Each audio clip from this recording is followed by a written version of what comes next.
What is up, everybody? Hermit the Crab coming at you again with another video game review. This time it's going to be for EA Sports NHL 17.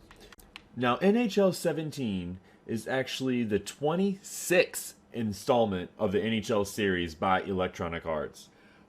I believe this is their first year using the new Ignite engine for their game, and it seems to have worked really well. It makes games flow really nicely and adds a nice level of realism to the game. Now, as being a series that I've played every single year, let's get into what I think about this year. With the changes, there aren't too many, except for what I had already mentioned. You do have the new Ignite engine working this year. We also have NHL on NBC presentation, which adds a whole new level of realism to the game and makes you feel like you're watching a live broadcast. This year returns the EA SHL, which is where you can play together with other people in the actual game online. So you can use your My Created Player on the online series, and you can climb to the top of the rankings with your friends or with a bunch of randoms in the team that you create. That was the big addition this year, the EA SHL, in addition to the new Ignite engine and Draft Champions mode making an appearance, which I feel is probably the best mode in this game at this point. But I'll get into that a little bit later. Now, difficulty this year, it has changed. The controls do play a little bit differently. When you get into a game, I did find it a little bit difficult to understand right off the start. They do have above player pop-ups that will tell you all about what you should be doing in the situations to give you a general understanding of how they want you to play the game. But in comparison to previous years, it is a lot more difficult to control the players, and they seem a little bit slower. Now, I believe this is probably because they wanted to go in the direction of more realism, more realistic gameplay, and it seems like it does slow down a little bit in the beginning when you first start playing the game compared to the other years, but once you get used to it, you'll forget that it exists. Now, we see a lot of the same modes in this year again with Ultimate Team. Ultimate Team was changed a little bit. In order to have your players to play at their optimum ability and to have the best players on your team, you want to match like chemistries. For example, if you have players on your team that have the speedster trait, you want to have other players on your team that have that trait as well. Once you gather 4 of those players, they will all get a boost. These are called synergies, also known as chemistry if you're familiar with the Madden series. That's the most like way I can describe it. But like I said, you can see down at the bottom, you have passing playmaker, wicked wristers, speedsters. All of these, as you build your team, you will unlock these synergies. And once you have the players with those synergies on, those players will be boosted accordingly. For example, activating this style will give players with speedsters a +2 bonus to acceleration, speed, and agility. Now, you really can't complain about that, except I'm going to complain about it. Now, the previous years, you could put people together that were from the same team in order to make the line stronger or make the line play better.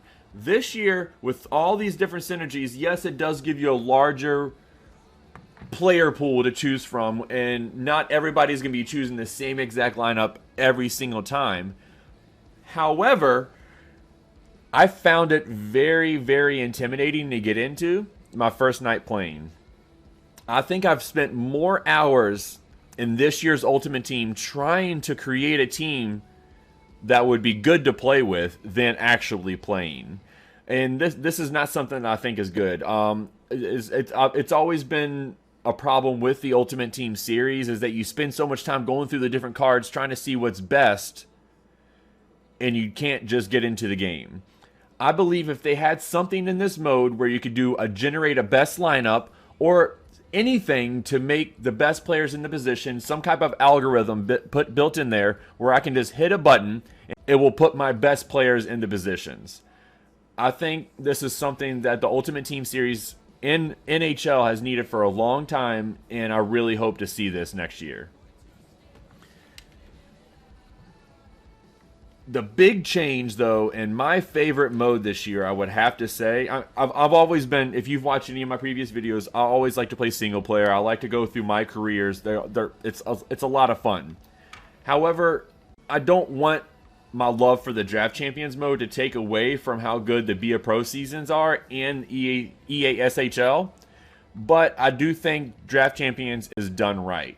I really hope that more of the other EA titles will take away from what NHL did correctly. The draft is amazing.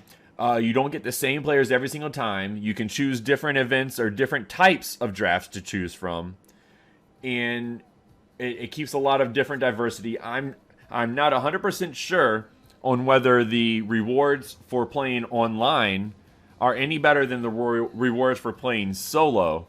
But I do know the solo games were challenging, but I also had a lot of fun doing it. If you enjoy previous year's Hockey Ultimate Team, but don't want to spend the time figuring out all the different synergies or figuring out how to buy the different players, try out Draft Champions. It will put you right in. It's not going to cost you anything extra, and you can get that going right away. This is by far the winner this year for this game. If I had not played this mode, I would feel a lot differently about this game. A lot of the changes with the gameplay updates, the UI updates, making it more real, NHL on NBC, all of these things are great additions this year, but it almost made it feel like it was a completely different game. And Draft Champions brought me back in. It was like, all right, you love this game again, and I'm glad I played it. Now, one thing I wish that all the other EA Sports titles would do that NHL Draft Champions does is, if you don't like your draft, you have a simple forfeit draft button and you can back out. You don't have to go worry about losing games. You don't have to worry about queuing up against people to lose these games. You can just back out and redraft. Thank you for this. Again, thank you. And now the most important question of this review and every review: is this game worth a play? At this point in time where you can pick it up fairly cheap, and if you are a fan of the NHL series, I would absolutely recommend you picking it up. It's a great way to see where they're going with the series with the new engine.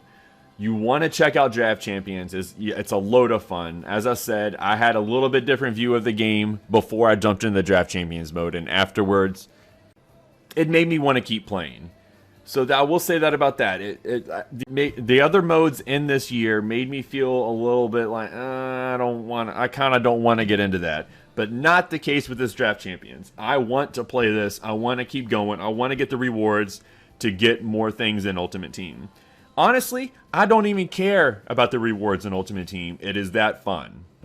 So if you're a fan of Draft Champions or you're just a fan of sports, I would absolutely recommend picking this up. And like I said, with the EA Access, you will get a 10-hour trial of this game as well, so you can see how it is for yourself, in addition to all the other EA Sports games. Thanks for watching this video. If you liked it, if you enjoyed it, please... Thanks for watching this video. If you enjoyed it, please give me a like and subscribe for more content.